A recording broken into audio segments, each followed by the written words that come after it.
long time ago, in the jungle in the remote continent of darkest Africa, grew black people. They were a savage people and lived there doing nothing apart from dancing and, when very hungry, eating people. One day, their kings and rulers came up with a brilliant new idea to make money. Lots of money.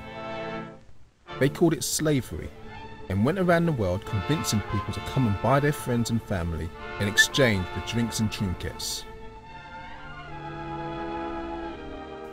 For several hundreds of years, everybody was happy.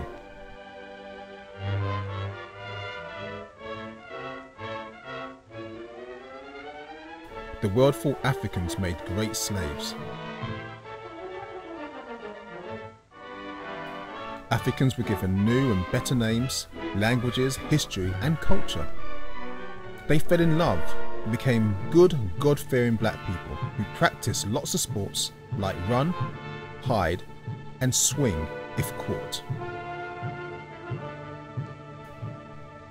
Suddenly, a couple of holy men became bored and decided it was time to do something else. They became known as abolitionists, and Britain, led by the mighty William Wilberforce, and America, led by Abraham Lincoln, saved black people. All by themselves. For no reason.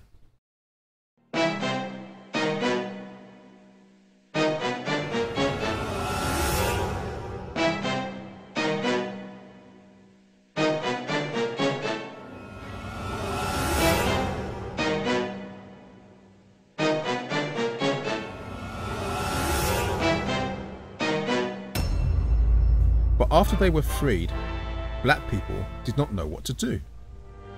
So in Africa, a kindly group of Europeans scrambled to divide the continent into a playground for them.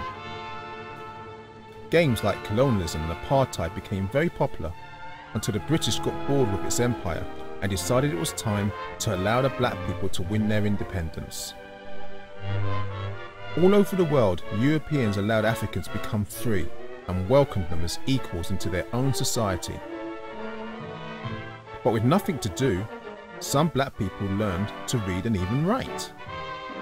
These troublemaking black people started to remember all their evil juju and ancient ways and were now encouraging others to become lazy and evil again.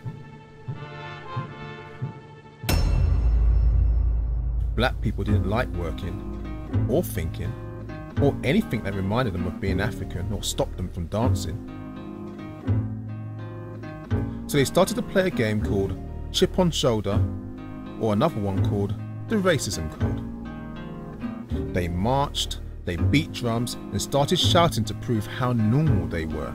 Eventually, all the singing and dancing paid off, and black people were given the right to vote for which European person would lead them. Black people were so happy that they started taking drugs, shooting themselves, and having extremely noisy parties when the police told them off for being too loud. These super max parties became known as riots. Eventually the world became post-racial when an African American became US president, proving once and for all that black people were intelligent and were actually human. The end.